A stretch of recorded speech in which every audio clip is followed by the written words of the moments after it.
la neige tombe, épaisse, à l'extérieur du centre médical du comté de Hennepin, recouvrant mon pare-brise d'une couverture blanche qui semble étrangement protectrice. Je reste immobile au volant, trop épuisé pour démarrer le moteur après ma double garde. Ma blouse d'hôpital colle à ma peau, portant encore la légère odeur de désinfectant hospitalier, mêlée au parfum d'une patiente âgée qui m'avait serré trop fort dans ses bras avant sa sortie. L'horloge numérique de mon tableau de bord indique 20h17. Je devrais être en route pour retrouver Lily, mais mes membres sont lourds, d'une fatigue profonde que 12 heures de soins aux patients apportent. Juste 5 minutes de plus, d'immobilité, avant d'affronter la routine du soir, dîner, bain, et histoire pour s'endormir. Mon téléphone sonne depuis le porte-gobelet où je l'avais jeté. La discussion de groupe de la famille. C'est probablement maman qui demande quand j'arriverai pour récupérer Lily. Mes parents la gardent après l'école, une faveur qu'ils ne manquent jamais de mentionner à chaque occasion. Je saisis le téléphone, m'attendant à l'habituel rappel passif-agressif sur la routine du coucher de ma fille. Au lieu de cela, le message de ma mère, Hélène, s'illumine sur l'écran avec une cruauté joyeuse. Nous recevons le fiancé de ta sœur Anna, Brad, et sa famille cette année. Il n'y a pas de place pour toi et Lily à table. Mon pouce survole l'écran, certaine d'avoir mal lu. Le téléphone sonne à nouveau, avec un message de suivi qui frappe encore plus fort. Mais nous adorerions que tu cuisines, comme toujours. L'air quitte mes poumons d'un coup. Non invité au dîner de Noël, mais censé le préparer? Avant que je puisse digérer cela, le message de mon père, Ron, apparaît, et n'oublie pas mon Apple Watch.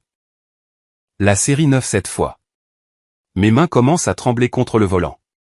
La chaleur de ma respiration embue la vitre du pare-brise, créant une isolation semblable à un cocon, qui semble soudainement suffocante plutôt que protectrice. Je serre le volant plus fort pour me stabiliser, mes jointures blanchissant alors que ma respiration s'accélère, créant de petits nuages désespérés dans la voiture froide. Il y a 3 ans, j'étais assise dans une autre voiture, en train de signer des papiers de divorce, pendant que ma fille, Lily, alors en bas âge, dormait dans son siège auto. Je me souviens avoir pensé que revenir à Minneapolis nous apporterait la stabilité, le soutien familial, un environnement familier, une chance de tout reconstruire. Ce jour-là, j'ai emballé notre vie dans des cartons et nous sommes retournés dans ma ville natale, louant un petit appartement à seulement 10 minutes de la maison de mes parents. Ils m'aideront avec Lily, m'étais-je dit. Nous ne serons pas seuls. Et ils avaient aidé, avec des conditions attachées à chaque minute de garde. Chaque sortie d'école est devenue une faveur que je ne pourrai jamais rembourser. Chaque après-midi passé à surveiller Lily est devenu une dette que je leur devais. Je ferme les yeux, me remémorant le visage de maman lorsque le pédiatre du développement a confirmé le diagnostic d'autisme de Lily. Ce léger pincement de ses lèvres, cette lueur de déception avant que ses traits ne se recomposent en une sympathie étudiée. Eh bien, avait-elle dit ensuite sur le parking, il faudra juste s'assurer qu'elle apprenne à bien se comporter. Personne n'a besoin de le savoir. La prise de conscience se solidifie dans ma poitrine, comme de la glace se formant sur un lac. Hélène se soucie plus des apparences que de l'amour. La riche famille de Brad, du Connecticut, offre le symbole de statut parfait, le genre de relation dont elle peut se vanter lors de ses déjeuners de charité. Mon modeste salaire d'infirmière et ma fille autiste ne cadrent pas avec cette image parfaite. Pendant 12 ans, j'ai été l'épine dorsale invisible de chaque réunion de famille. J'ai organisé la fête de remise des diplômes de droit d'Anna, dépensant $900 de mon salaire d'infirmière pour le traiteur, tandis qu'Hélène s'attribuait le mérite de l'élégant buffet. J'ai pris des congés sans solde pour conduire papa à ses rendez-vous pour sa chirurgie du dos, assise pendant des heures dans des salles d'attente tout en rattrapant ma lecture de revues médicales. J'ai fait le traiteur pour les événements caritatifs de maman, l'aidant à impressionner les membres du conseil d'administration avec des amuse-gueules faits maison, qu'elle présentait comme nos recettes familiales. À mesure que l'arthrite au poignet de maman s'aggravait, la cuisine est devenue ma responsabilité permanente. D'une manière ou d'une autre, je suis passé de fille à personnel de maison, sans que personne ne reconnaisse ce changement. La neige tombe plus fort maintenant, assourdissant le monde extérieur. Je la regarde s'accumuler, créant une barrière entre moi et la vie qui m'attend au-delà de mon pare-brise. La semaine dernière me revient en mémoire. Lily, excitée par un documentaire sur les trains historiques qu'elle avait regardé à l'école, bavardant joyeusement au dîner du dimanche. Les locomotives à vapeur des années 1800 utilisaient du charbon pour chauffer de l'eau, qui faisait de la vapeur, qui poussait le ma chérie, avait interrompu maman, sa voix mielleuse mais tranchante. Tout le monde n'a pas envie d'entendre parler de locomotive en ce moment. Le visage de Lily s'était décomposé de confusion, ses yeux cherchant les miens pour une explication. Ce regard déconcerté, blessé dans ses yeux vifs me hante encore. Je me redresse sur mon siège, alors que la neige s'épaissit dehors, la vérité se cristallisant avec une clarté soudaine et douloureuse. Ma famille a honte de ma fille. Quelque chose se brise en moi, un barrage retenant des années d'accommodement et d'excuses. Mais alors que cette structure s'effondre, quelque chose d'autre prend sa place, quelque chose d'inconnu et de terrifiant dans sa nouveauté, quelque chose qui ressemble dangereusement à la liberté. Mes doigts survolent l'écran du téléphone, la mémoire musculaire prête à rappeler Hélène, à m'excuser pour le retard, et à accepter de cuisiner le parfait dîner de Noël, pendant que Lily et moi mangerions les restes à la maison plus tard. Des années d'apaisement, de maintien de la paix, et d'absorption des affronts remontent comme un scénario bien rodé, mais la voix de Lily résonne dans mon esprit, pourquoi mamie se fâche-t-elle quand je parle de train? J'éteins le téléphone au lieu de rappeler. L'écran devient noir, reflétant mon visage dans l'obscurité, les yeux clairs, la mâchoire serrée. Je démarre le moteur et sors prudemment de la place de parking, conduisant lentement à travers la neige, vers la maison, vers Lily. Pour la première fois depuis des années, mon esprit est étrangement calme, débarrassé de l'inquiétude constante de plaire à ma famille. À la place, une nouvelle clarté se forme, une clarté qui semble à la fois dangereuse et nécessaire. Cette nuit-là, les doux ronflements de Lily filtrent à travers les minces murs de l'appartement, alors que j'étale mon téléphone, mon ordinateur portable, et une pile de reçus sur la table de la cuisine. La lueur bleue de l'écran projette des ombres sur mon visage, tandis que j'ouvre mes SMS, remontant des mois, puis des années. Tu sais qu'on ne peut pas faire ça sans toi, ma chérie. Le texto de ma mère, datant de Pâques, me fixe. J'étais resté éveillé jusqu'à 2 heures du matin pour préparer un dîner au jambon pour 12 personnes, puis j'avais conduit 40 minutes pour le livrer chez eux avant ma garde à l'hôpital. Je continue de faire défiler, tel un archéologue excavant les ruines de ma propre vie. Ne stresse pas encore maman. Le message d'Anna, du Thanksgiving dernier, refait surface. J'avais demandé si je devais vraiment préparer les 7 plats d'accompagnement qu'Hélène avait demandé. J'ai fini par en faire 9, en empruntant 2 cents dollars à mon fonds d'urgence pour couvrir les ingrédients. J'ouvre mon application bancaire, les chiffres dansant devant mes yeux épuisés. Virements électroniques vers les comptes de mes parents, 175 dollars pour les clubs de golf de papa, 300 dollars pour la location de la salle de fiançailles d'Anna, 86 dollars pour les médicaments de maman que l'assurance ne couvrait pas entièrement. Dans ma galerie de photos, je trouve des images de la collecte de fonds de l'hôpital pour enfants de Saint-Paul, au printemps dernier. Hélène se tient au centre de la scène dans une robe bleue poudrée, acceptant les applaudissements pour le traiteur exquis des plats que j'avais préparés pendant 3 nuits blanches, des plats dont elle n'a jamais mentionné que je les avais faits. Mes mains se resserrent autour de mon téléphone, une douleur sourde se propageant dans mes articulations. Je sors ma calculatrice et commence à faire le compte, les courses pour les dîners de famille, les cadeaux auxquels ils avaient fait allusion, l'argent d'urgence quand la voiture de Ron est tombée en panne, le week-end où j'ai fait le traiteur pour le groupe d'études de droit d'Anna pendant les examens. Les chiffres grimpent, mon souffle se coupe alors que le total clignote à l'écran, 11 400 €. 11 400 € dépensés pour ma famille, rien que l'année dernière. Les doigts tremblants, je vérifie mon compte en banque, 438 € jusqu'à la prochaine paie. Pas même assez pour couvrir la garde de Lily la semaine prochaine, si mes parents mettent leurs menaces à exécution et arrêtent de la surveiller. La manipulation d'Hélène a été habile, presque admirable dans sa précision. Chaque demande enrobait juste assez d'affection pour déguiser l'ordre sous-jacent. Chaque obligation implicite liée à une gentillesse passée qui doit être remboursée éternellement. Anna a appris des meilleurs, ses textos commençant toujours par une sollicitude fraternelle avant la demande inévitable. La planification de son mariage a accéléré le schéma, des goûts de luxe avec l'attente tacite que je comblerai les lacunes financières. Ron reste principalement en arrière-plan, sauf quand il veut quelque chose de spécifique, l'Apple Watch, les clubs de golf, la carafe à whisky en cristal Waterford qui reste inutilisée dans leur vitrine. Et maintenant Brad, le fiancé d'Anna, dont la riche famille du Connecticut est devenue la nouvelle excuse pour nous éloigner, Lily et moi, encore plus de la table des fêtes. La venue de ses parents pour Noël m'a transformé de fille en traiteur, en un seul texto sec. Je me lève, les jambes instables, et me dirige vers la bibliothèque où de vieux albums photos prennent la poussière. Le plus ancien me montre à 6 ans, debout légèrement derrière Anna, dans des robes de Noël assorties. Mon sourire est hésitant, le sien confiant. Anna au centre de la scène, moi dans les coulisses un schéma établi très tôt. Je feuillette les anniversaires, les Noëls, les remises de diplômes. Sur chaque image, la même configuration, Anna recevant, moi donnant, Hélène mise en valeur, moi dans l'ombre. Les preuves sont si claires que je me demande comment je ne les ai jamais vues auparavant. Une photo me fiche sur place, mon 12e anniversaire. Je suis dans notre cuisine, en train de glacer soigneusement un gâteau au chocolat pendant qu'Hélène se repose sur le canapé avec l'une de ses migraines. J'avais fait mon propre gâteau d'anniversaire, pour que ma mère puisse se reposer. Ils m'ont toujours vu comme la bonne. Les mots s'échappent à peine en un murmure, mais ils résonnent de vérité dans l'appartement silencieux. Les larmes coulent sur mon visage, non pas de colère, mais de chagrin. Le deuil des années que je ne retrouverai jamais. Une enfance passée a mérité un amour qui aurait dû être donné gratuitement. Les mots du docteur Patel, de la semaine dernière, résonnent, on ne peut pas réparer les gens qui refusent de vous voir. Il l'avait dit à propos d'un patient difficile, mais la vérité de cette phrase tranche à travers mon brouillard d'obligations familiales. Le téléphone vibre. C'est Hélène qui appelle, la 3e fois ce soir.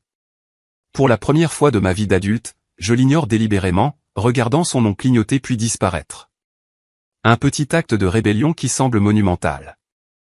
La semaine prochaine, c'est le dîner d'anniversaire de papa. J'envoie un texto à ma collègue, Tamara, peux-tu leur dire que j'ai été rappelé en urgence si ma mère appelle le service? Sa réponse arrive rapidement, absolument. On s'en occupe. J'ai déjà décidé. Je ne serai pas à ce dîner. L'envoi de ce texto est à la fois terrifiant et exaltant. Le lendemain, les messages vocaux d'Hélène s'accumulent, son ton évoluant de la confusion à l'irritation, puis à des menaces à peine voilées. Les textos d'Anna arrivent par vagues, où es-tu? Puis, maman s'énerve. Enfin, tu es puéril. Maman est contrariée. Chaque message ignoré est comme retirer une pierre d'un mur qui m'écrase depuis des années. Chaque demande sans réponse est une limite attendue depuis longtemps. Mon ordinateur portable sonne, un nouvel email. Le docteur Patel nous a invités, Lily et moi, à dîner samedi. Lily a parlé de train la dernière fois. Mon fils a une collection qu'il adorerait lui montrer. Un intérêt sincère pour ma fille, sans condition. Le concept me semble étranger, presque suspect après des années d'amour familial conditionnel. Ma voisine, Madame Johnson, frappe doucement à ma porte, proposant de garder Lily pendant que j'assiste à un groupe de soutien pour les parents d'enfants ayant des besoins spécifiques. Vous avez besoin de temps juste pour vous, dit-elle en refusant tout paiement. Je me connecte au site des employés de l'hôpital, trouvant des informations sur un groupe de soutien que j'ai ignoré pendant des années. La description dit « Vous n'êtes pas seul ». Je clique sur « S'inscrire » avant de pouvoir me dissuader. Plus tard, en faisant défiler sans but pour me distraire de la culpabilité d'ignorer ma famille, une bannière publicitaire attire mon attention, Noël au Waldorf Astoria, Chicago. Billet de train, séjour de 2 nuits, brunch de Noël. 3200 $. Exactement le montant que j'ai mis de côté pour les cadeaux de Noël de la famille cette année. Mon doigt survole réservé maintenant, mon cœur battant à la fois de peur et d'anticipation. Je prends une grande inspiration et je clique. L'email de confirmation arrive immédiatement. Pas de regret. Pas d'explication. Pour la première fois depuis des années, j'ai choisi Lily et moi-même, avant les exigences de tout le monde. 3 jours plus tard, le hall de l'hôpital bourdonnait du changement de garde de l'après-midi, quand la voix d'Hélène Miller a tranché le murmure professionnel comme un scalpel. Comment oses-tu ignorer ta famille? Après tout ce que nous avons fait pour toi. Ashley se figea au poste des infirmières, son presse-papier à mi-chemin du casier. Sa mère se tenait près de l'entrée, son sac à main de créateur serré contre sa poitrine, le visage déformé par une indignation vertueuse. Plusieurs patients dans la salle d'attente se retournèrent pour regarder. « Maman » murmura Ashley en s'approchant prudemment. « C'est mon lieu de travail. » La voix d'Hélène monta plus haut. 3 jours sans répondre aux appels. C'est comme ça qu'on t'a élevé? Ta sœur est hors d'elle. Un agent de sécurité, Mike, qui avait aidé Ashley à changer un pneu crevé l'hiver dernier, apparut à leur côté, sa présence calme mais indéniablement ferme. Tout va bien ici, infirmière Miller? Ma fille a un moment de rébellion, annonça Hélène en redressant les épaules. Une phase d'indépendance mal avisée, à 33 ans. Ashley sentit ses joues brûler. Je dois finir ma garde. On pourra discuter de ça plus tard. Plus tard? Le rire d'Hélène était cassant. Tu fais cette promesse depuis des jours. Mike se balança légèrement. Madame, notre personnel doit se concentrer sur les soins aux patients. Je peux vous accompagner à la cafétéria, si vous souhaitez attendre jusqu'à. M'accompagner. Les yeux d'Hélène s'écarquillèrent d'une offense théâtrale. J'essaie de parler à ma fille d'obligation familiale. Deux autres agents de sécurité se matérialisèrent, répondant au signal subtil de la main de Mike. Ashley regarda l'expression de sa mère passer de l'indignation au calcul, alors qu'elle réalisait que la scène ne tournait pas en sa faveur. Très bien. Nous poursuivrons cette discussion quand tu te souviendras de tes priorités. Hélène se tourna brusquement, se laissant guider vers la sortie, sa voix portant. Noël, c'est la famille, Ashley. Pas je ne sais quoi. Les portes de l'ascenseur se fermèrent derrière Ashley 20 minutes plus tard, ses mains tremblant alors qu'elle appuyait sur le bouton du parking. Son téléphone vibra, la 4e notification Instagram d'Anna aujourd'hui. Elle l'ouvrit à contre-cœur.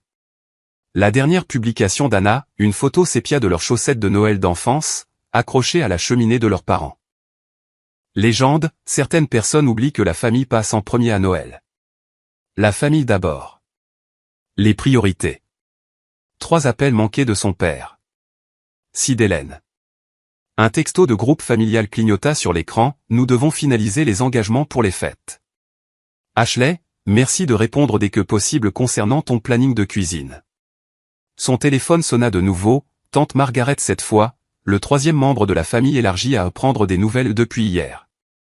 Ashley ignora l'appel, puis hésita avant d'ouvrir ses emails. Il était là, entre les notifications de garde à l'hôpital et la newsletter de l'école de Lily, liste de courses de Noël, 2024, d'Hélène Miller, contenant les ingrédients détaillés pour les 12 plats qu'Ashley était censé préparer. Aucune reconnaissance de leur confrontation. Aucune mention qu'Ashley et Lily n'étaient pas les bienvenus à table. Dans son appartement ce soir-là, après que Lily se fut endormie en serrant son encyclopédie de train préférée, Ashley s'assit en tailleur sur son lit. Son pouce survola le contact de sa mère, puis sélectionna délibérément bloquer ce contact. Le numéro d'Anna suivit, puis celui de Ron, de tante Margaret, du cousin Jérémy. Pendant 24 heures, décida TL. Juste 24 heures de silence. Ensuite, elle ouvrit les paramètres de ses emails, créant un nouveau filtre, dossier famille, redirection automatique, pas de notification. La tension dans ses épaules se relâcha légèrement, alors qu'elle imaginait les messages s'accumuler quelque part où elle ne pouvait pas les voir. Cette nuit-là, Ashley dormit sans interruption pour la première fois depuis des années. Pas de texto à 2 heures du matin d'Hélène demandant des confirmations de recettes, pas d'anxiété à l'aube à propos d'obligations familiales oubliées. Elle se réveilla en se sentant étrangement légère, comme si la gravité avait diminué pendant la nuit. Avant que Lily ne se réveille, Ashley s'assit près de la fenêtre, regardant l'aube se lever sur Minneapolis. 15 minutes de silence. 15 minutes à respirer sans planifier la journée de quelqu'un d'autre. L'appartement semblait différent, protégé. Plus tard, pendant que Lily arrangeait ses céréales en cercle concentrique parfait, Ashley ouvrit un document vierge sur son ordinateur portable. Schémas familiaux, tapa TL. Les preuves affluèrent facilement, les vacances passées à cuisiner pendant que les autres mangeaient, les jours de congé sacrifiés pour les événements caritatifs d'Hélène, l'argent prêté jamais remboursé, les urgences d'Anna l'emportant toujours sur les besoins de Lily. Le voir en noir et blanc était à la fois déchirant et validant. Ce n'était pas un échange familial normal. Ce n'était pas de l'amour. C'était de l'exploitation, avec le sourire. Son appel au cabinet du thérapeute ressemblait à la traversée d'une frontière vers un territoire inconnu. Premier rendez-vous disponible, s'il vous plaît, dit-elle à la réceptionniste, concernant les limites familiales. Ce soir-là, Ashley se tint devant le miroir de sa salle de bain. Non, s'exerça-t-elle en regardant son reflet. Je ne cuisinerai pas le dîner de Noël cette année. Sa voix vacilla, puis se raffermit avec la répétition. Lily et moi avons d'autres projets. Le concert de Noël de l'école de Lily est arrivé avec une précision parfaite en décembre, 2 semaines avant Noël, exactement comme Hélène l'avait calculé. Ashley a immédiatement repéré sa mère et sa sœur en entrant dans l'auditorium de l'école primaire. Elle s'était positionnée près de la seule porte de sortie, un choix tactique qui a noué l'estomac d'Ashley. « Te voilà » a sifflé Hélène alors qu'Ashley s'approchait, la main de Lily fermement dans la sienne. « Ton père gare la voiture. Nous devons parler. » Après le concert, a répondu Ashley, en guidant Lily vers les rangées réservées aux artistes. Anna s'est mise sur leur chemin, tu es ridicule. Maman n'a pas dormi depuis des jours. Ma classe chante Jingle Bell, a annoncé fièrement Lily, inconsciente de la tension. Je vais faire sonner les cloches sur le refrain. Hélène a complètement ignoré sa petite fille. Cette crise de colère doit cesser, Ashley. Tu mets la famille dans l'embarras. Si tu ne commences pas à répondre aux appels, a ajouté Anna en se penchant plus près, nous ne garderons plus Lily. Alors, que feras-tu? Ashley a senti quelque chose se solidifier dans sa poitrine, pas de la colère, mais de la certitude.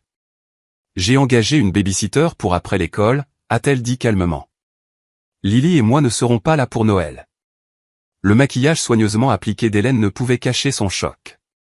Que dirons-nous à la famille de Brad? Ils s'attendent à ta cuisine. Je suis sûr que vous vous en sortirez. Ashley a guidé Lily autour d'elle, vers la porte de la scène, sans se retourner sur la réponse bredouillante de sa mère. Le docteur Patel et sa femme, Elisa, sont arrivés à l'appartement d'Ashley 3 jours plus tard, apportant du curry fait maison et du naan fraîchement cuit. Un dîner avant Noël, a expliqué Elisa, en souriant chaleureusement à Lily. Sandeep a mentionné que vous auriez peut-être besoin de visages amicaux cette semaine. Ils ont mangé à la petite table de cuisine d'Ashley, Lily expliquant avec enthousiasme les différences entre les TGV japonais et américains, tandis que le docteur Patel écoutait avec un intérêt sincère. Personne ne l'a fait taire. Personne n'a échangé de regards entendus lorsqu'elle parlait trop longtemps d'un sujet. Le lendemain, un panier est apparu au poste des infirmières, des livres sur le thème des trains, des rails en bois, et un chapeau de chef de train miniature pour Lily. La carte disait simplement, de la part de ta famille de l'hôpital. Le groupe de soutien aux parents, qu'Ashley avait rejoint timidement après le diagnostic de Lily, a partagé des stratégies pour les limites pendant les fêtes, lors de leur réunion de décembre. Ma belle-mère faisait faire à mon fils et le tour de passe-passe habituel lors des réunions de famille, a confié un père. Nous n'avons pas passé Noël avec eux depuis 3 ans. La meilleure décision que nous ayons jamais prise. Madame Johnson, la voisine, est passée avec des biscuits au sucre. Je relèverai votre courrier pendant que vous serez à Chicago, a-t-elle proposé, bien qu'Ashley n'ait mentionné le voyage à personne en dehors du travail. Cet immeuble est pire que mon club de bridge pour les commérages. Sa superviseure a approuvé sa demande de vacances avec un post-it joint, bien mérité. Nous couvrons tes gardes. Une carte de Noël anonyme est arrivée dans la boîte aux lettres d'Ashley, contenant une carte cadeau de 100 € et le message d'une autre survivante. Les premières vacances loin sont les plus difficiles. Ça s'améliore. Ashley pliait le pyjama rayé préféré de Lily dans leur valise, quand un numéro inconnu s'est affiché sur son téléphone. Elle a failli refuser, avant de reconnaître l'indicatif régional le téléphone portable de son père, utilisant un autre numéro pour contourner son blocage. Prenant une grande inspiration, elle a répondu, tout en programmant un minuteur de 5 minutes sur son micro-ondes.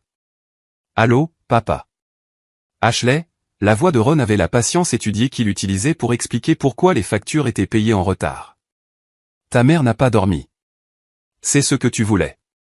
Je voulais être traité comme de la famille, a répondu Ashley, surprise par la fermeté de sa propre voix. Pas comme du personnel. Le silence s'est étiré entre eux, surprenant par sa longueur. Ashley a réalisé que c'était peut-être la première fois qu'elle confrontait directement son père sur quoi que ce soit. Tout le monde est contrarié, a-t-il finalement dit, semblant sincèrement déconcerté. Anna dit que tu abandonnes les traditions familiales. Je commence de nouvelles traditions avec ma fille. Mais Noël a toujours été chez nous. Où j'ai toujours cuisiné, mais où je n'ai jamais été la bienvenue à table. Un autre silence, plus long cette fois. Quand le minuteur du micro-ondes a sonné, Ashley a ressenti un étrange sentiment de pouvoir. Je dois y aller maintenant, papa.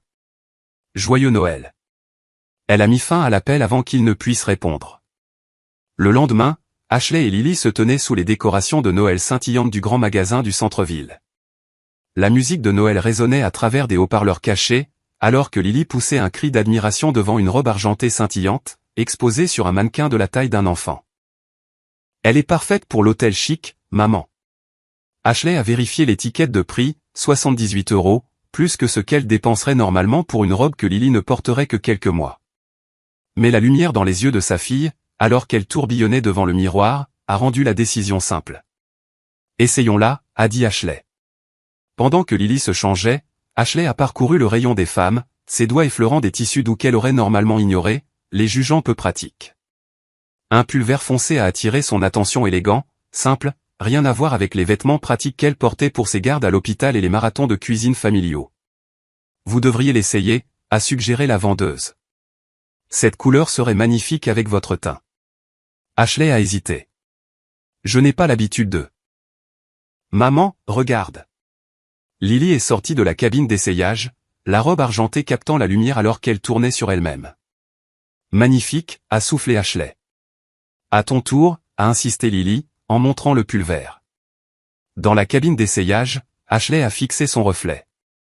Le pull tombait parfaitement, la couleur réchauffant sa peau. Quand avait-elle arrêté d'acheter des vêtements pour elle-même? Quand chaque dollar de plus avait-il été redirigé vers des cadeaux de famille, les célébrations d'Anna, les réceptions d'Hélène? Vous êtes radieuse, a commenté la vendeuse quand Ashley est sortie. Elle sourit comme sur les vieilles photos, a observé Lily, en touchant le tissu doux de la manche d'Ashley. Ashley a sorti son téléphone, se positionnant à côté de Lily dans le miroir. Notre premier selfie de voyage de Noël, a-t-elle expliqué en prenant la photo.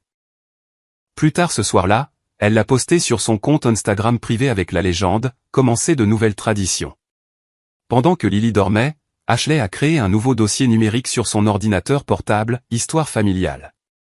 Elle y a mis des captures d'écran d'années de textos manipulateurs, des tableurs de relevés financiers montrant le flux à sens unique des dons, une chronologie des projets annulés pour accommoder les exigences familiales, et des entrées de journal documentant des schémas de violence psychologique. Elle a ajouté des photos de réunions de famille, Hélène se détournant physiquement quand Lily essayait de lui montrer un dessin, Anna s'attribuant le mérite d'un dessert pour lequel Ashley était restée debout jusqu'à 2 heures du matin. Elle a créé une liste intitulée l'appropriation de crédit d'Hélène, documentant chaque réussite que sa mère avait revendiquée comme sa propre influence, le diplôme d'infirmière d'Ashley, l'admission d'Anna en droit. Même les compétences de lecture précoce de Lily, malgré l'interaction minimale d'Hélène avec sa petite fille. Le dossier s'est étoffé, sauvegardé sur un compte cloud sécurisé. Pas pour être partagé, juste pour se souvenir, quand le doute reviendrait inévitablement. Le 23 décembre, leur sac attendait près de la porte pour le train du lendemain matin. Ashley a vérifié leur billet et la confirmation de l'hôtel une dernière fois avant de fermer son ordinateur portable. Une notification par email a sonné, Dana, objet, tu le regretteras. Le doigt d'Ashley a survolé le bouton de suppression. Puis, se souvenant de son dossier de documentation, elle a cliqué sur archiver à la place. Le message d'Anna était bref, si tu quittes la ville pour Noël, ne t'attends pas à être de nouveau la bienvenue dans cette famille. Ashley a fixé l'écran, sentant un étrange calme s'installer en elle. Ça ressemble à de la liberté, a-t-elle murmuré à la pièce vide. L'air matinal de décembre nous mordit les joues, alors que Lily et moi montons sur le quai de l'Amtrak. Le ciel s'étend, clair et lumineux au-dessus de nous, une toile bleue parfaite qui ressemble à une permission.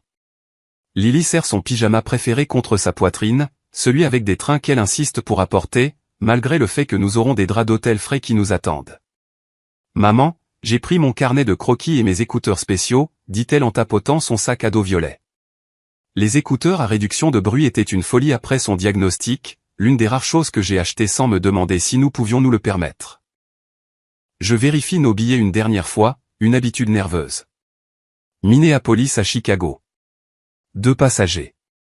Un aller simple vers quelque chose qui ressemble dangereusement à de l'espoir. Le train brille contre le quai, ses fenêtres reflétant le soleil d'hiver. La vue calme mon pouls qui s'emballe. Nous le faisons vraiment. Nous partons vraiment. En voiture, l'appel du contrôleur me sort de mes pensées. Lily me tire la main, les yeux grands ouverts d'excitation. Maman, c'est l'heure. Nous trouvons rapidement nos sièges, nous installant dans la sellerie moelleuse alors que le train s'ébranle. Le contrôleur s'arrête à notre rangée, son visage buriné se plissant en un sourire alors qu'il tend à Lily une cloche en papier. Joyeux Noël, jeune fille, dit-il avec un clin d'œil. Lily l'accepte avec des mains respectueuses, en traçant le contour avec son doigt. Merci, murmure-t-elle, les mots sortant facilement dans sa joie. Son bonheur est contagieux, dénouant le nœud qui est resté dans ma poitrine pendant des semaines. Elle se penche près de moi, son souffle chaud contre mon oreille. Maman, je crois que ce train nous emmène à notre vrai Noël. quelque chose se coince dans ma gorge alors que je hoche la tête. Par la fenêtre, Minneapolis commence à s'éloigner, l'hôpital où j'ai fait des doubles gardes, l'appartement où nous avons mené des vies petites et prudentes, et quelque part au-delà de l'horizon, la maison où j'ai cessé d'être une fille et suis devenue la bonne. À chaque kilomètre, je sens le poids se lever. Je laisse délibérément mon téléphone dans mon sac, faisant taire les exigences stridentes de la culpabilité. Pour une fois, il n'y a que le mouvement vers l'avant. Lily ouvre son carnet de croquis, la page blanche éclatante sous les lumières de la cabine. Elle commence à dessiner des flocons de neige, chacun unique et complexe. En dessous, elle imprime soigneusement les mots « Vrai Noël » de son écriture soignée. Je la regarde travailler, m'émerveillant de la facilité avec laquelle les enfants embrassent les nouveaux départs. À Minneapolis, je sais qu'ils agissent déjà contre nous. Je peux imaginer Hélène, ses ongles manucurés agrippant le téléphone, alors qu'elle appelle l'administration de l'hôpital. C'est une urgence familiale, dirait-elle, la voix tremblante d'une inquiétude étudiée. Je m'inquiète pour l'état mental d'Ashley. Elle a emmené sa fille et a disparu. Anna contacterait mes quelques amis, inventant des histoires inquiétantes. Nous sommes juste inquiets pour elle. Elle a été sous tellement de stress dernièrement, et avec la situation de Lily, eh bien, nous voulons juste nous assurer qu'elles vont bien toutes les deux. Aaron, toujours le joueur de second plan, contacterait la conseillère scolaire de Lily, suggérant une situation familiale instable qui nécessite une surveillance. Leur attaque coordonnée se déroulerait précisément comme je l'avais prévu, un récit soigneusement construit pour saper mon indépendance, pour me faire passer pour instable plutôt qu'éveillé. Des SMS voleraient vers des connaissances mutuelles, remplis de mots comme ingrate et comportement préoccupant. Hélène appellerait les parents, sa voix se brisant alors qu'elle livrait la ligne la plus dévastatrice de son arsenal, elle a emmené notre petite fille à Noël. Mais je me suis préparé à cela. 3 jours avant notre départ, j'avais parlé au docteur Sanchez, l'administratrice de l'hôpital qui supervise mon service. La situation de ma famille est devenue difficile, avais-je expliqué, en exposant juste assez de vérité pour me prémunir contre l'appel inévitable d'Hélène. Si quelqu'un vous contacte en exprimant des inquiétudes sur mon état mental, sachez que cela fait partie d'un schéma de contrôle. Le docteur Sanchez avait hoché la tête, ses yeux sombres et compréhensifs. Les dynamiques familiales peuvent être compliquées. Prenez vos jours de vacances approuvés, Ashley. Votre travail parle de lui-même. J'avais envoyé un email détaillé à Madame Peterson, la conseillère scolaire de Lily, documentant notre parcours d'établissement de limites et la réaction de la famille. Je crains qu'il ne tente de saper mon autorité parentale en suggérant une instabilité, avais-je écrit. Nous prenons simplement des vacances de Noël à Chicago. Et maintenant, alors que la campagne du Minnesota défile par notre fenêtre, je sors mon téléphone juste assez longtemps pour publier une brève déclaration factuelle sur les réseaux sociaux. Lily et moi profitons d'un voyage de Noël spécial cette année. Je joins une photo de Lily souriant avec la ligne d'horizon de Chicago visible depuis la fenêtre de notre train. Le bonheur est la meilleure défense. Je mets mon téléphone en mode ne pas déranger, n'autorisant que les appels du travail et de la poignée de personnes qui se sont révélées être de vrais amis. Puis je le range, revenant pleinement à ce moment de triomphe silencieux. Le train se balance doucement alors que nous filons vers Chicago. Lily s'est endormie, sa tête reposant contre mon épaule. Ses doigts serrent toujours la cloche en papier, refusant de lâcher cette petite gentillesse, même dans son sommeil. Des heures plus tard, nous entrons dans le hall étincelant du Waldorf Astoria Chicago. Des lumières dorées scintillent sur les surfaces en marbre, créant une atmosphère de magie qui fait pousser un cri d'admiration à Lily. Le sapin de Noël s'élève vers le plafond, orné de décorations qui captent et reflètent la lumière. « Bienvenue au Waldorf Astoria », dit la réceptionniste, son sourire sincère alors qu'elle me tend les clés de notre chambre. « Dînerez-vous avec nous pour notre dîner de réveillon de Noël demain ?» « Oui », réponds-je, les mots semblant encore étrangers et luxueux sur ma langue. « Nous avons des réservations. » Lily aperçoit quelque chose de l'autre côté du hall et bat des mains d'excitation, une expression physique de joie qu'elle ne peut contenir. Je me prépare au regard familier, aux sourcils levés, au subtil éloignement que j'ai appris à anticiper dans les lieux publics, mais ils ne viennent pas. Le personnel continue son travail, un groom sourit en direction de Lily, et personne ne regarde fixement ni ne juge. Ils acceptent simplement son enthousiasme comme naturel, comme quelque chose ne nécessitant ni correction ni excuse. Une prise de conscience m'envahit avec une telle force que je dois me tenir au comptoir en marbre. C'est comme ça que ça devrait toujours être. Lily me regarde, ses yeux brillants de la même compréhension. Ça ne les dérange pas que je sois moi-même, murmure-t-elle. Je hoche la tête, incapable de parler, la gorge nouée. Nous méritons ce traitement, toujours. Nous ne sommes pas le problème. Nous ne l'avons jamais été. Ce soir-là, après que Lily se soit endormie dans notre lit king size, je m'assois près de la fenêtre surplombant la ville scintillante, et j'écris dans mon journal. Nous ne sommes pas le problème. Nous ne l'avons jamais été. Les mots semblent différents écrits, plus permanents, plus vrais. Mon téléphone vibre avec une notification qui contourne le mode ne pas déranger. C'est un SMS du docteur Patel, Hélène a appelé l'hôpital. Je lui ai dit que vous étiez exactement là où vous deviez être. Je souris, imaginant la frustration d'Hélène de voir ses tactiques habituelles échouer. À présent, elle est probablement passée à l'étape supérieure, en appelant la police de Chicago pour un contrôle de bien-être, désespérée de reprendre le contrôle. Laissez-les venir. Quand ils arriveront, ils trouveront une enfant heureuse, bien soignée, et une mère qui a enfin trouvé sa voie. Ils verront ce qu'Hélène a refusé de voir, que l'amour n'exige pas la servitude, que la famille ne se mesure pas en repas cuisinés, mais en respect donné. Demain, c'est le réveillon de Noël. Pour la première fois depuis des années, je ressens la promesse de paix de cette fête. Non pas parce que je me suis tu pour que les autres soient à l'aise, mais parce que j'ai enfin dit la vérité, assez fort pour que je l'entende moi-même.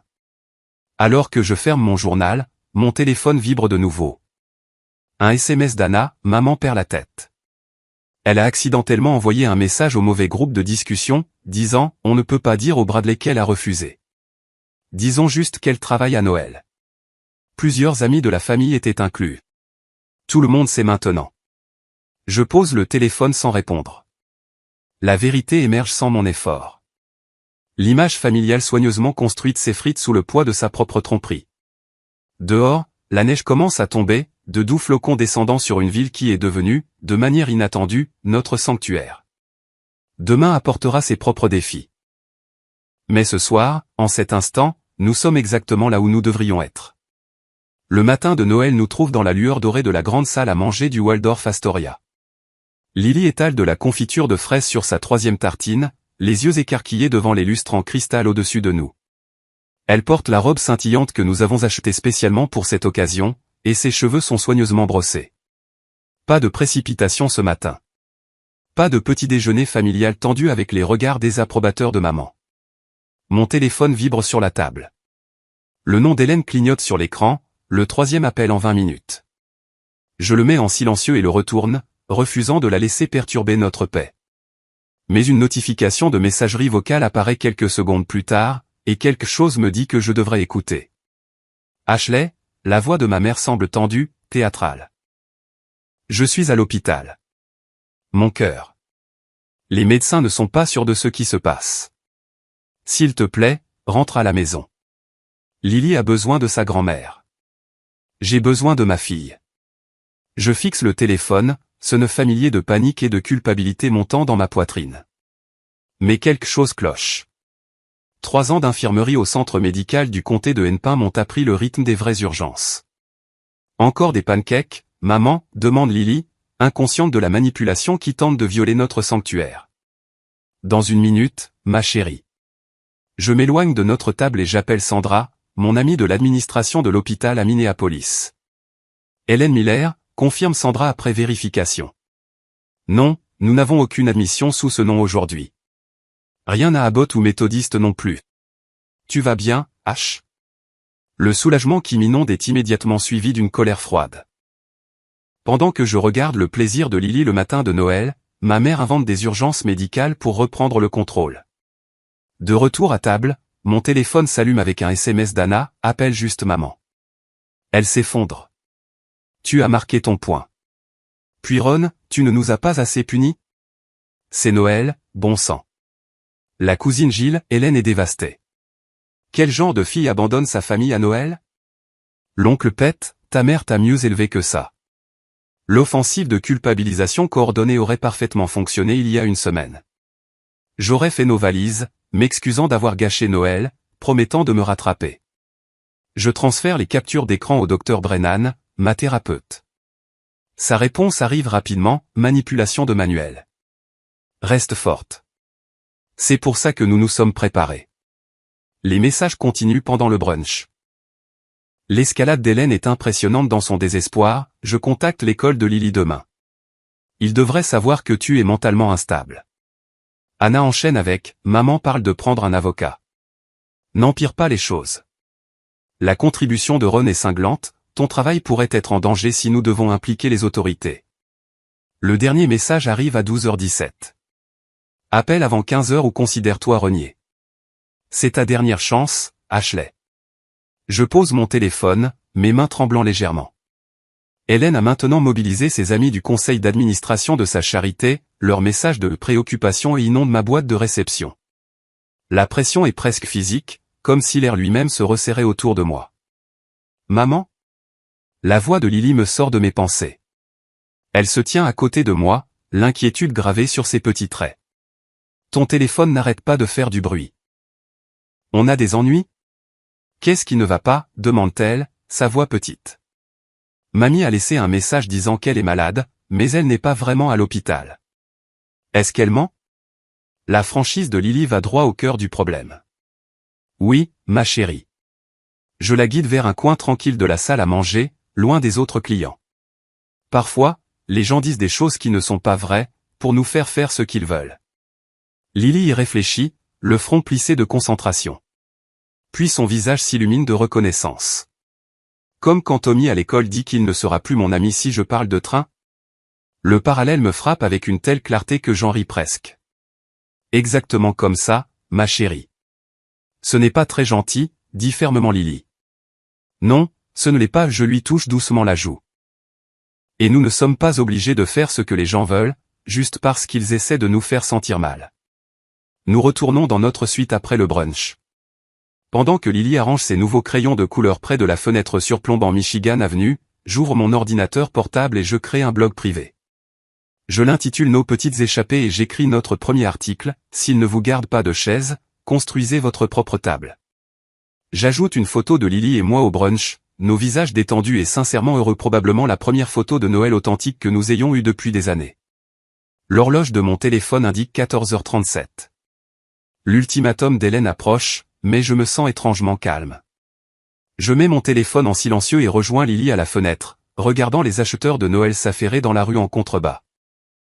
3 heures sonnent, sans que je n'y prête attention. Un poids se lève de mes épaules, alors que je réalise que je retenais ma respiration depuis des années. Ce que ma famille ne sait pas, c'est avec quelle méthode je me suis préparé à ce moment. L'administration de l'hôpital a été informée d'une éventuelle ingérence d'Hélène. La conseillère scolaire de Lily a des documents sur notre établissement de limite saine. Les dossiers du docteur Brennan établissent ma stabilité mentale. Nos finances, bien que serrées, sont indépendantes et sûres. Le dossier de preuve reste intact dans mon stockage cloud, son pouvoir réside dans le fait de l'avoir, pas de l'utiliser. Plus tard ce soir-là, je rédige un seul email à ma famille. Mon ton est professionnel, calme, sans accusation. Je suis ouverte à une relation sous ces conditions, respect pour Lily, aucune demande de travail non rémunérée, et reconnaissance du comportement passé. Une thérapie familiale professionnelle serait nécessaire avant toute réconciliation significative. Je joins des captures d'écran sélectionnées de textos manipulateurs s'étalant sur des années, et un simple tableur montrant la relation financière à sens unique, 11 400 € donnés à la famille au cours de la dernière année seulement. Les faits parlent d'eux-mêmes. Je termine par « Je ne suis pas en colère. Je suis éveillé ». Le lendemain, j'apprends par le fiancé d'Anna, Brad, que son père, un psychologue pour enfants, a facilité une conversation difficile avec ma famille. Il a fourni une perspective professionnelle sur les schémas comportementaux d'Hélène.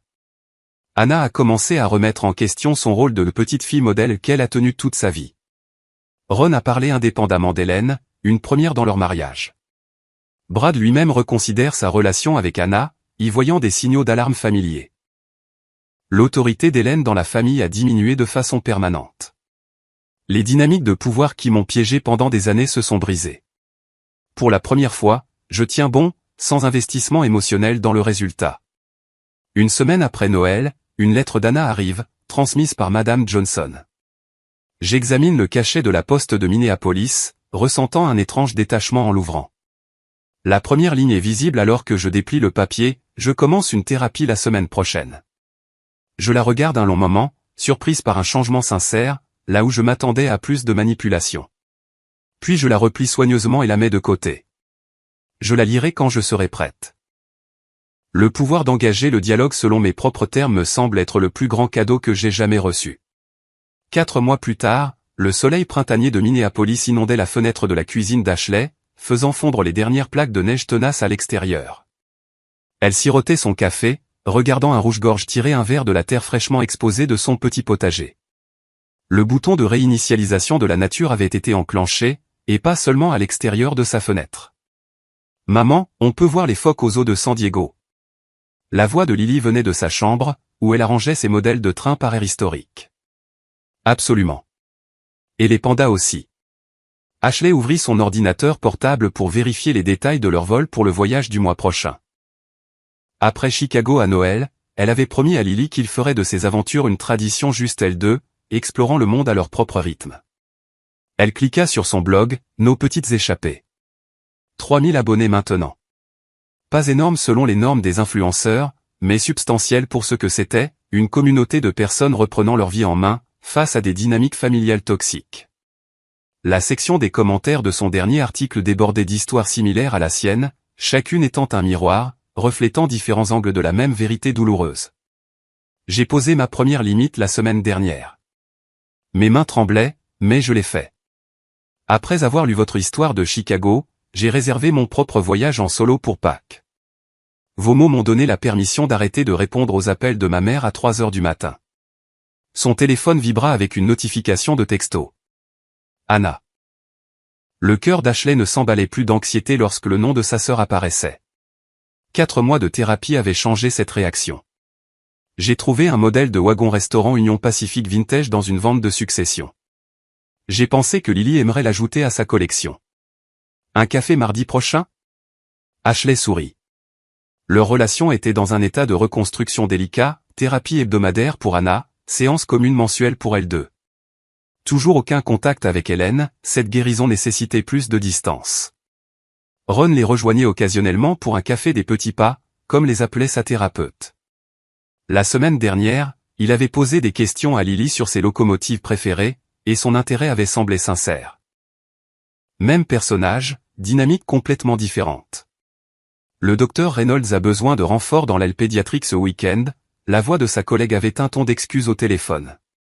Je sais que c'est ton week-end de congé, mais elle a spécifiquement demandé pour toi, a dit que tu es la seule à pouvoir gérer la coordination du personnel et le nouveau système de dossier. Ashley reconnut le vieux schéma, l'attente tacite qu'elle sacrifierait ses projets, ses besoins, ses limites, parce que quelqu'un d'autre ne pouvait pas gérer ses responsabilités. Le poids familier de l'obligation lui serra la poitrine. Elle fit une pause, prenant une grande inspiration. Je peux couvrir samedi matin jusqu'à 14 heures, mais j'ai promis à Lily que nous visiterions l'exposition du musée des sciences qui se termine dimanche. Il faudra que quelqu'un d'autre prenne les gardes du soir et du dimanche. Mais le docteur Reynolds a spécifiquement. Je comprends, et je suis heureuse d'aider dans ses limites. Le modèle de planification du personnel que j'ai créé devrait faciliter la tâche de celui qui couvrira le reste. Après la fin de l'appel, Ashley attendit que la vague de culpabilité familière la submerge.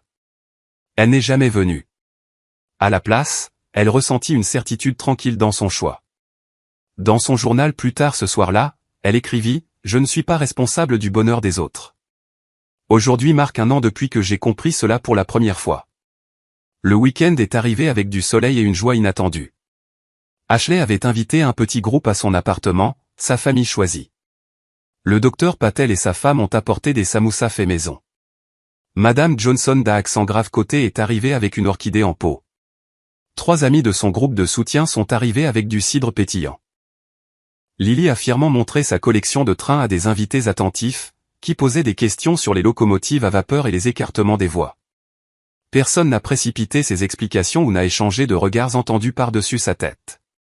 Le docteur Patel a levé son verre alors qu'il se rassemblait autour de la table d'Ashley une pièce de ferme vintage qu'elle avait trouvée dans un marché aux puces et qu'elle avait elle-même restaurée. À Ashley, qui nous a tous montré à quoi ressemble le courage. Les rires et les conversations sincères remplissaient les pièces. Pas de tension, pas de marche sur des œufs, juste de la joie. La maison était enfin devenue un sanctuaire.